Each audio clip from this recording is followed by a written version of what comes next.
9వ జయంతి. ఎందుకంటే మా నాన్న టీచర్ వల్ల మీకు ఇక్కడ దాకా వచ్చి మాట్లాడుతున్నాను. రాసి చెప్తాను. మా నాన్న ఒక కేవలం టీచర్. ఆ చదువు చెప్పడం వల్ల నేను ఇక్కడ దాకా వచ్చిన. ఎందుకు సావిత్రిబాయి ఫౌండేషన్ పేరు పెట్టినాము అంటే కేవలం అదొకటే కారణం. చదువుకుంటే మార్గదర్శింటే ఇప్పుడే విచ్చేసిన పెద్దలు political JAC the dynamic leader Telangana ముద్దుబిడ్డ తిరుమలేశన్న గారికి స్వాగతం, సుస్వాగతం.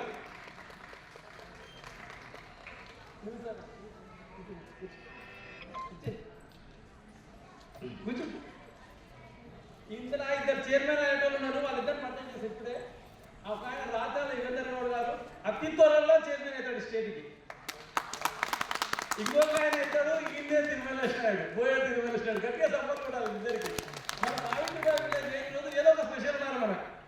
సో నేను ఈ 72 సంవత్సరాల వ్యక్తిని ఎక్కడ విషయంలో నాకు తెలియదు కానీ యంగ్ బాయ్, డైనమిక్ లీడర్. దేవునికి వయసు ఉండదు, బాగా సార్ కూడా వయసు ఉండదు. రాసిస్తున్నాను దేవుడు ఎక్కడ కూడా మీరు దేవునికి వయసు చూసినా. నేను ఎవరో మొన్న అంటే చెప్పిన సార్ 72 సంవత్సరాలు తిప్పకపోతే అంటే దేవుడికి వయసు లేదా, మీకు ఎవరు రాసిందో ఎక్కడ తెలుసు. ఆ దేవుడే మన బాగా సార్ బీసీల పట్ల. సో ఎందుకు చెప్తున్నానంటే మనిషికి లక్ష్యం ఉండాలి, ఆశ ఉండాలి, ఆలోచన ఉండాలి, నడవడిక అద్భుతం ఉండాలి.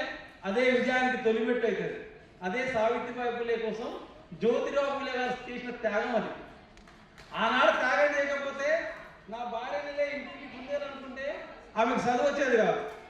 సో మిత్రులారా, ఈ సమాజం పట్ల అవగాహన కోసం అందరూ చెప్తున్న 42% బీసీ రిజర్వేషన్ కాదు, మనం ఉన్నది 60% ఉన్నాం. ఏసీ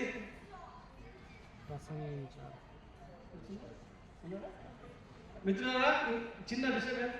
మన మిత్రుడు ఏఐసిసి కోఆర్డినేటర్ నరసింహారెడ్డి గారు స్వాగతం పలకండి. గట్టిగా సపోర్ట్ ద్వారా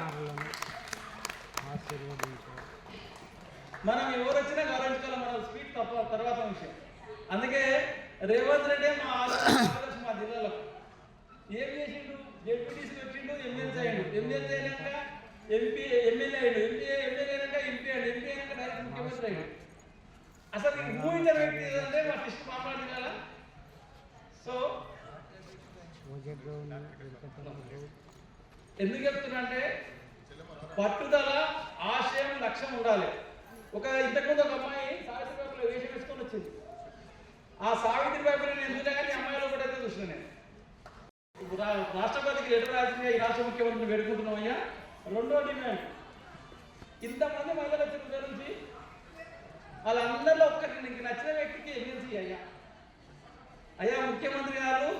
తెలంగాణ రాష్ట్ర ప్రభుత్వం మేము ఒకే ఒక విజ్ఞప్తి చేస్తున్నాం.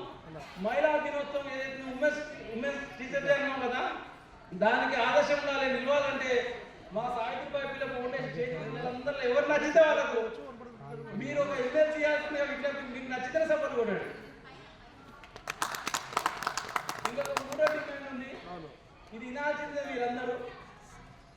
ఒకప్పుడు దీని మీద లీలావతి గారు అని పక్కన వచ్చిన ఒక అమ్మాయి, ఆమె ఏమంటారంటే 6th క్లాస్ నుంచి అంటే స్కూల్ విద్యార్థి నుంచి పీజీ విద్యార్థి వరకు, స్కూల్ విద్యార్థి నుంచి పీజీ విద్యార్థి వరకు ఆర్గానిక్ ప్యాడ్స్ పెట్టాలి స్కూల్స్లో, కాలేజీలని అమ్మాయి డిమాండ్ చేసింది. ఒక్కటే ఒక డిమాండ్, అదేంటంటే పిల్లలు, చిన్న పిల్లలు ఉంటారు స్కూల్కి పోవాలంటే పల్లెటూరు చాలా కష్టమవుతుంది. తెలుసు మీకు, వాళ్ళ ప్రాబ్లం అంతా తెలుసు. అట్లాంటి సమస్యలను పరిష్కరించాలని దానికోసం ప్రతి గవర్నమెంట్ స్కూల్లో ఒక చిన్న బీరోలో వేసేసి పెడితే అయిపోతుంది organic pads. So PG student దాకా ప్రతి అమ్మాయికి అవసరమైనటువంటి, ఇంకోటి అవసరమైతే గవర్నమెంట్ ఆఫీసులో కూడా ఏర్పాటు చేసే విధంగా రాష్ట్ర ప్రభుత్వం నిర్ణయం తీసుకోవాలని వేడుకుంటూ, అయ్యా ఇంకా మా ముగించే ముందు మళ్ళీ వీళ్ళందరినీ చూపెడుతున్నా. వీళ్ళందరూ యోధులు, నీకు నమ్మకస్తులు. ముఖ్యమంత్రి గారు వీళ్ళిదే ఇంకా ఎక్కువ నమ్మకస్తులు. గట్టిగా సపోర్ట్ కొట్టే వాళ్ళిద్దరికి మీకు ఏ ఒక చిన్న అవకాశం వచ్చినా వచ్చేసారికి గంగలతోనే రావాల్సిందిగా ఈ స్టేజ్కి సావిత్రిబాయి జయంతికి, లేదంటే నెక్స్ట్ ఎప్పుడైనా ఉన్న మన జ్యోతిరావు పూలే జయంతి కూడా వేస్తాం కాబట్టి దానికైనా మీకు గంగ వచ్చే విధంగా ఆ సావిత్రిబాయి జీవించాలని కోరుకుంటూ ముగిస్తున్నాను. Thank you.